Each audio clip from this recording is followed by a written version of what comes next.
বিতর্কের মাঝেই শুরু হয়েছে টি-20 বিশ্বকাপ, তবু যেন স্থির হতে পারছে না আইসিসি।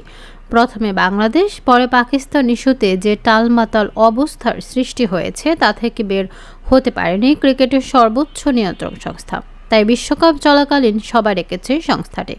আইসিসির সবাই অংশ নিতে আজ রোববার ৮ ফেব্রুয়ারি পাকিস্তানের লাহোরে পৌঁছেছেন বাংলাদেশ ক্রিকেট বোর্ডের বিসিবি সভাপতি আমিনুল ইসলাম বুলবুল। পাকিস্তানের সংবাদ মাধ্যম জিও নিউজ জানিয়েছে, আজ দিনের শেষ ভাগে অনুষ্ঠিত হবে আইসিসির জরুরি সভা। সভাটি ভার্চুয়ালি হবে। সেখানে বুলবুলের সঙ্গে থাকবেন পাকিস্তান ক্রিকেট বোর্ডের পিসিবি চেয়ারম্যান মহসিন নাকভি। থাকবেন অন্যান্য বোর্ড সদস্যরাও। বাংলাদেশকে সমর্থন জানিয়ে বিশ্বকাপে ভারত ম্যাচ বয়কট করেছে পাকিস্তান, যা আইসিসির কপালে চিন্তার ভাঁজ ফেলে দিয়েছে।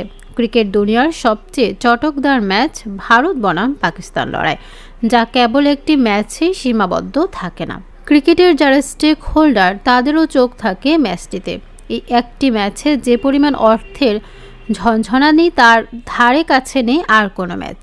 বিশ্বকাপের সূচি অনুযায়ী আগামী 15 ফেব্রুয়ারি কলম্বোর প্রেমাদাসা স্টেডিয়ামে ভারত বনাম পাকিস্তান ম্যাচটি অনুষ্ঠিত হওয়ার কথা রয়েছে। এমন ম্যাচ না হওয়া মানে বড় অঙ্কের আর্থিক ক্ষতি। এনডিটিভি তাদের প্রতিবেদনে জানিয়েছে, এই ম্যাচ মাঠে না গড়ালে আইসিসিকে পড়তে হবে 500 মিলিয়ন মার্কিন ডলারের ক্ষতির মুখে। বাংলাদেশি মুদ্রায় যা প্রায় 6,150 কোটি টাকা। পুরো বিশ্বকাপের মোট আয়ের প্রায় 36% ভারত বনাম পাকিস্তান ম্যাচ থেকে আসার কথা। পাক ভারত বিরোধের প্রভাব পুরো ক্রিকেট অর্থনীতিতে পড়তে পারে।